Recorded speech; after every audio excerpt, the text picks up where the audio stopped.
Welcome back, everyone. Ready to dive into another incredible story. Always. What do we have today? Today, we're looking at, well, it's kind of a unique situation. Remember the SS United States? The ocean liner. The one and only. Turns out it might be getting how do I put this? A very unconventional second act. So what are they thinking of doing, turning it into a floating museum or something? Even more dramatic, they're thinking of sinking it Sinking it, like, on purpose. on purpose to create an artificial reef. Huh. That's different. You could say that, but before we get to the hows and whys of turning this grand old lady of the sea into an underwater attraction. You mean attraction for fish? For fish, divers, tourists, the whole shebang. Yeah. But before we get to all that, let's take a step back and remind ourselves why the SS United States is such a big deal. Yeah, it's not just any old ship, is it? Absolutely not. I mean, think Titanic, but bigger, faster, more luxurious. Wow, bigger than the Titanic. Yeah, we're talking a true icon of American engineering and design. So, what was its story? I'm not really familiar with it, to be honest. Well, buckle up. Launched back in the 1950s, it was originally designed for wartime troop transport, believe it or not. Really? From troop transport to luxury liner, that's quite the switch. But switch it did, and it quickly became a symbol of American, well, everything America was proud of at the time. Speed, luxury, you name it. The SS United States held the transatlantic speed record for decades. Impressive. Oh, yeah.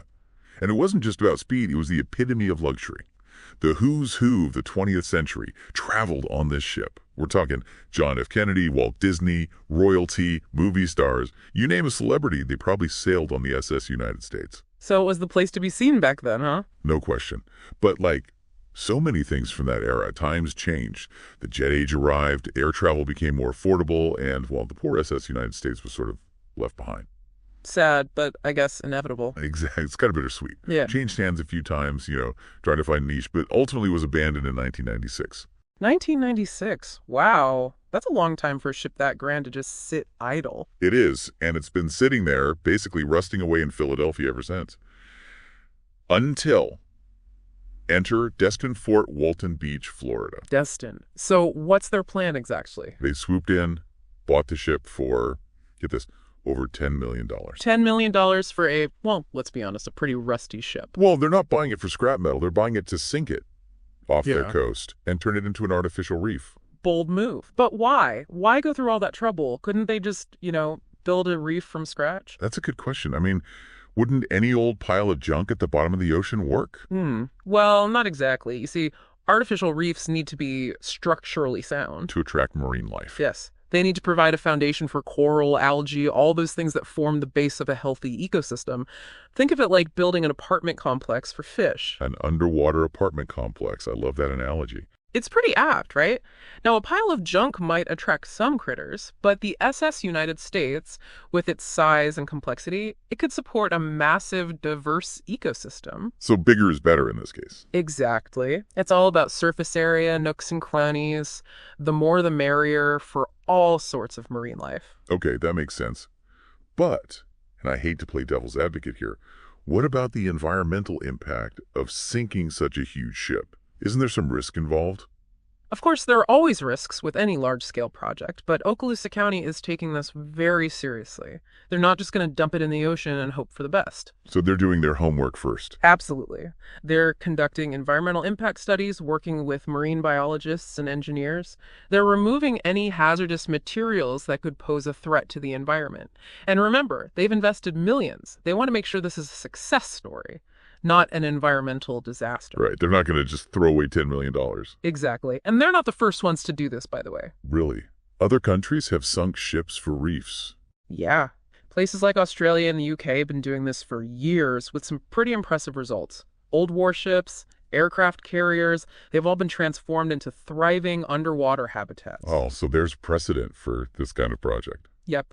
And the SS United States, with its unique history and grandeur, it has the potential to become one of the most spectacular artificial reefs in the world. Right, so we've got this massive ship. We're turning it into a massive reef, attracting fish and tourists. All good. But isn't there something, well, a little disrespectful about sinking a piece of history like that? I can see how you'd think that. Some people definitely feel that way. I mean, it's not just any old ship. It's the SS United States, you know. It quarried presidents, it broke records. It's a symbol of a certain era. Exactly. And that's where the museum comes in. The museum. Yeah, Okaloosa County isn't just focused on the underwater aspect. They're also building a dedicated museum on shore, all about the SS United States. To preserve its memory. Exactly. They want to tell the whole story, from its construction to its glory days to, yes, even its eventual sinking as an artificial reef. Visitors will be able to explore artifacts, learn about the ship's design, hear stories from passengers and crew. It's about honoring the past while embracing the future. I like that. Honoring the past, embracing the future. It's kind of poetic, isn't it? Yeah, and speaking of honoring the past, you know who they consulted with this whole project? Oh. Susan Gibbs, the granddaughter of the ship's designer. Oh, wow. I bet she had a lot to say about that. She did. Initially, she was pretty hesitant about the idea, understandably. It's her grandfather's legacy, being sent to the bottom of the ocean. I can't imagine. What did she say? Well, she eventually came around to the idea. She realized that this was a way to give the ship a new purpose, a new life in a way, to continue its story just in a very different setting. It's kind of like a passing of the torch, isn't it? From one era to the next. Exactly. And who knows, maybe this new chapter will be even more exciting than the first. I mean, just imagine the stories that will emerge from this artificial reef, the marine life it'll support, the divers who will explore its depths. It's really quite remarkable when you think about it. It is remarkable. So listeners, what do you think? Is this a fitting end for a grand old lady of the sea like the SS United States? Or is there a better way to honor her legacy?